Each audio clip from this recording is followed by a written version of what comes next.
meters, 300 meters. Cancellara, the strong man of the time trial, has ridden them off his wheel. He is going to come up to the line here now. The move behind as Robbie McEwen kicks. McEwen and Robbie Hunter. Hunter now going along the lift. Cancellara, Sarble's on Cancellara's wheel, and he looks as though we've got Cancellara, Sarble. And as they start now, Jan Shaw on the right, on the far left of our picture is Abdul Jafarov. See how much room they give him, because once his elbows start working, Olaf Ludwig takes him on nicely. Oh, and he's gone! Abdul Jafarov has gone and taken out, Shaw has gone down with him as well. It's here. Oh, and look, Belocchi's gone down, and Armstrong has taken to the grass. I hope Belocchi is not hurt. That was an awful crash. Armstrong has gone. I've never seen anything like it in my life. Armstrong is now crossing the course. I have never seen that in my life. Man, het is jezelf verschrikkelijk voor hem gegund. Wat een overwinning. 220 kilometer solo door de Alpen. De Ronde van Frankrijk 92. Staat op ontploffen in Vestiaire. Daar is hij. Prachtig. We were just not too sure he had it in him. He will thank Riviera, who has completely sacrificed himself. He took a look straight into the eyes there of Jan Ullrich and said, well, here I go, are you coming or not? And the answer is not. Finish. And now he can sprint home. The Italians gasped when they saw that. Now they can welcome him as only Italians can.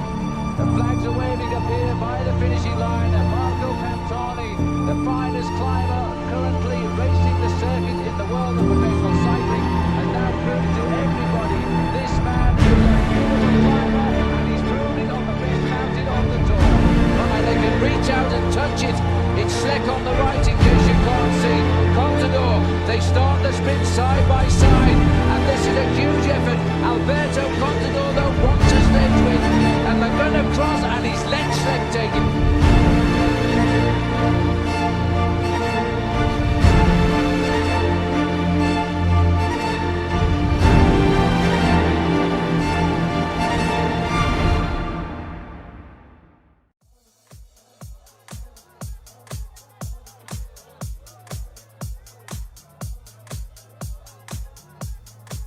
After 11 classics and 3 stage races, the finale of Season 3 has arrived, the Tour de France. With more points on offer than any other race, now is the time for the teams to make their final push for victory. The top 2 teams, Bianchi Campagnolo and La Vie Claire, are neck and neck in the title chase.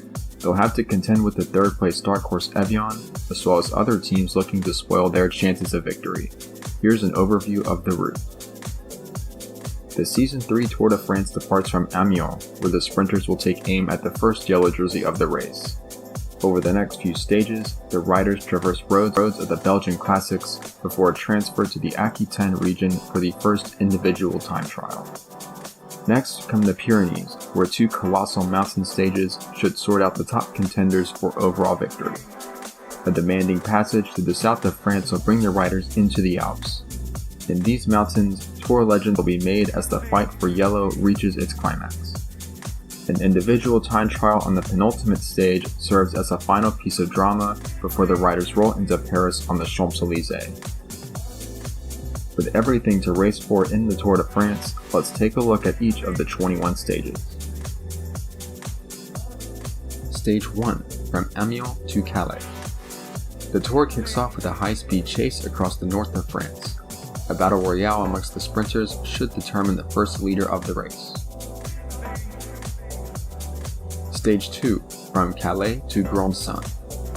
A 33-kilometer team time trial will create the first significant time gaps in the general classification. On this day, the teams are only as strong as their weakest link. Stage 3, from Alvaringham to Nineveh. A nervous day for the climbers as the peloton take in the cobbled hills of Flanders. The Eau de Clermont and the Tyenberg can cause massive damage to a few yellow jersey contenders, while the classic specialists relish their chance at a rare Tour stage win. Stage 4, from Nineveh to Huy. Stage 4 from Nineveh to Huy is another ode to the Belgian classics, drawing inspiration from La Flèche Wallonne. An uphill finish atop the Mur de Huy should suit the most explosive puncheurs in the field. Stage 5, from Huy to Bastogne. A rolling course through the Ardennes provides an opportunity for the sprinters to make their mark. At this point, the green jersey competition will begin to take shape. Stage 6, from Bertonia to Metz. The race finally re-enters France on Stage 6, finishing with a sprinter's delight in the ancient city of Metz. Stage 7, from Périgueux to Bergerac. 2 stages of reprieve set up a pivotal rendezvous for the yellow jersey contenders. This 52-kilometer individual time trial through the countryside is a major test of strength. Time gaps created here will have lasting impacts on the remainder of the race. Stage 8, from Agen to Pau. The final approach to the Pyrenees go through the flat roads of the Aquitaine. The great mountains cast their shadow over the finishing town of Pau. Stage 9, from Pau to Bagnères de Luchon. The first of 2 titanic stages in the Pyrenees. Over 200 kilometers, the riders will face the Col d'Aubisque, the Col du Tourmalet, the Horquette d'Anquizon, the Col d'Azay, and the Col de Périssord before a rapid descent into Bagnères de Luchon. This is a chance for the pure climbers to reclaim lost time. Stage 10, from Bagnères de Luchon to Plateau de Bay. 6 more major climbs stand between the peloton and the finish line atop the ore category Plateau de Bay. Nearly 17 kilometers long and averaging over 8% gradient, this magnificent summit finish shall host a major battle between the world's greatest climbers. Stage 11, from Foix to Pont de l'Arme. With the barbaric Pyrenean stages behind them, the riders begin their journey across the south of France.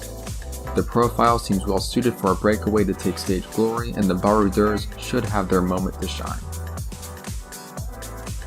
Stage 12, from Brassac to Mont Aigual. An undulating route through the Ardennes finishing atop the gradual Mont Aigual in the Massif Central. The rolling nature of the course should suit durable and enduring riders. Stage 13, from Al to Pertuis. At last, another chance for the sprinters. With precious few flat stages remaining, the fast men of the peloton cannot let the prospect of a stage win slip away. Stage 14, from Manosque to Gap. Stage 14 serves as the gateway to the Alps. The sharp climbs and fast descent into Gap could cause an unexpected shakeup in the race. Stage 15, from Gap to Pralou. An unusually short road stage at just 81 kilometers, taking in several small climbs ahead of a hilltop finish at the Pralou ski station. This stage should be a fast and unpredictable affair. Stage 16, from Barcelonnette to Briançon. The great mountains of the Alps have arrived with the Col de la Madeleine, the Col d'Agnel, and the Col d'Izoire on the profile. This odyssey through the Alps concludes atop the citadel in Briançon, a rude conclusion to a monstrous mountain stage. Stage 17, from Briançon to La Plagne. Stage 17 takes the race to its highest point via the Col du Mont-Cenis and the Col de l'Iseron. A long descent into the valley leads to the demanding climb up to La Plagne, the final mountaintop finish of the race. Stage 18, from Moutier to Tourangelière. The final alpine stage is not without difficulty, starting with the Montée de Bizan and finishing with the riders going up and over the Plateau de Glières. The Glières climb is viciously steep, capable of turning the race upside down one more time.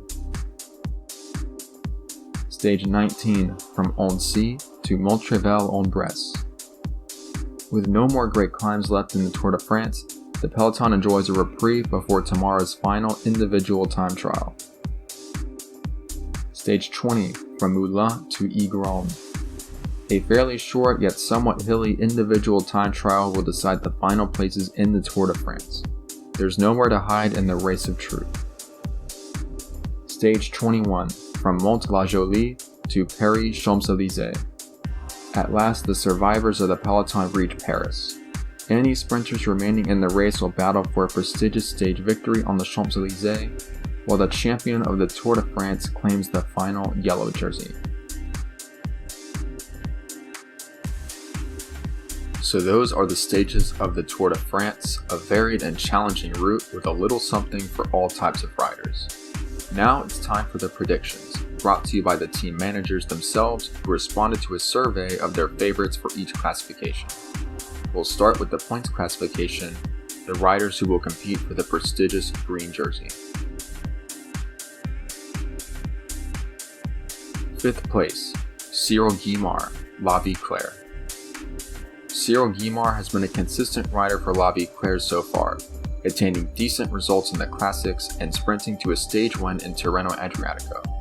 He's a strong all-rounder, but the season's 15th ranked rider may have to sacrifice his own ambition for other stars on his team.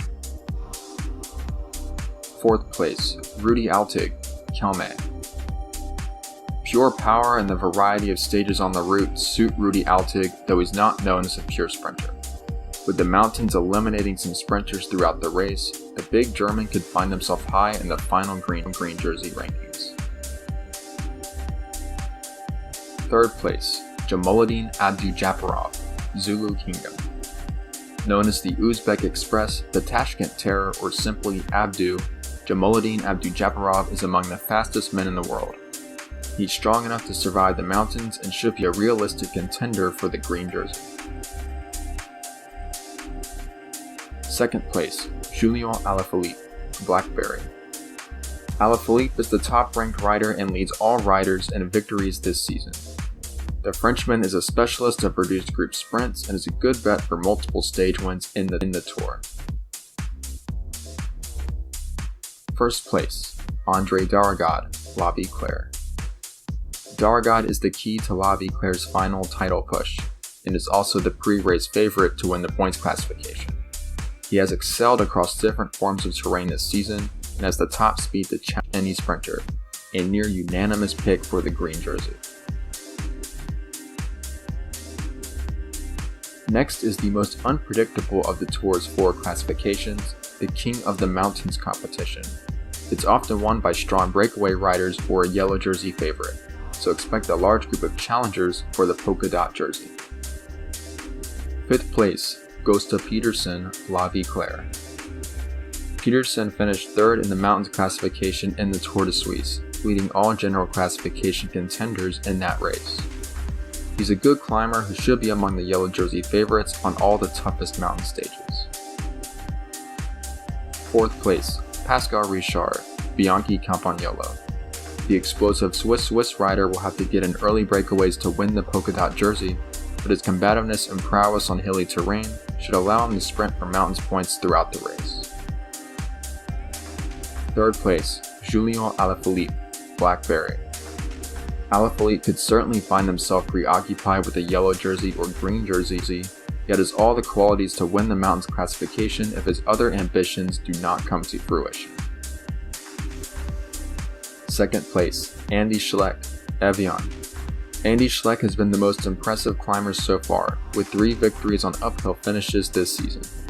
With time trialing as his weakness, Schleck must be aggressive in the mountains and could score a lot of mountains points in the process. 1st place, Marco Pantani, Adidas. Marco Pantani is the greatest climber in the sport, but hasn't encountered any mountains long or steep enough for him to inflict terror on the rest of the field. That will change in the Tour de France, and the Italian could run wild on the greatest mountain passes. The last of the secondary competitions is the team classification, where the first 3 riders from each team contribute to their team's time for that stage. Teams that have good all-around strength, particularly in the mountain stages, should be contenders for this unique competition. 5th place, Blackberry. Although Julien Alaphilippe is the unquestioned team leader, Blackberry have other riders capable of finishing in the top 15 places overall. Tommy Prem, Henri Anglade, and Santiago Botero will keep Blackberry towards the top of the leaderboard in the team classification.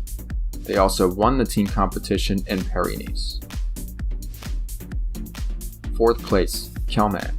Kelme are all in on the general classification with Bjarne Riis, yet have adequate supporting strength to figure in the team race. Frank Schleck and Paolo Savoldelli will be up there in the mountain stages, while Rudy Altig and Vyacheslav Ekimov will contribute greatly in the time trials. Third place, Bianchi Campagnolo. Bianchi Campagnolo have options for every stage, even if they aren't top class in one particular discipline. They may not have the firepower in the mountains to ultimately win the team competition, but their overall team strength will serve them well. Second place, La Vie Claire. Another team with general classification ambitions, La Vie Claire is clearly among the strongest teams in the race. Gustav Peterson, Cyril Guimard, Andre Dargad, and Felicien Vervaca will never be far from the front of the Tour de France. First place, Evian. Winners of the team classification in Tirreno Adriatico and the Tour de Suisse, Evian arrive at the Tour with their full complement of climbers. Their depth on hilly and mountainous terrain is unrivaled, and they are strong enough in the time trials to remain in contention throughout. They look as capable as any team of winning this competition in the Tour de France. With the minor competitions out of the way, it's time to reveal the manager's predictions for the main event, the general classification. These riders will battle for the final yellow jersey in Paris. Let's start with the manager's pick for 10th place. Consistent and capable in all disciplines, Henny Kuiper is the key domestique for team leader Stan Åkers. This diverse and challenging course could see him in the final top 10 despite not being the leader of his own team. Delgado is among the most dangerous climbers in the sport, but has yet to break through for a big result this season. Still, he has the ability to finish higher than his prediction, and the mountains are well suited for him. The long time trial should give Jan Ullrich a head start on the climbers, but he will be tested in the high mountains. What he lacks in explosion, he makes up for in raw power and determination. Cyril Guimard is a gifted all-rounder and a fabulous sprinter for a rider with his level of climbing. He may not be the prototypical stage race contender, but you can't count him out on any given stage. Pantani is a magical climber who dislikes flat roads, cobblestones, and long time trials. He could lose huge chunks of time on those stages, yet must be marked as a monumental threat in the mountains. Gustav Peterson is an ideal stage race rider who excels above all else in the mountains and time trials. Although the cobbled stage presents real danger, Peterson has the qualities to be a long-term contender for the yellow jersey.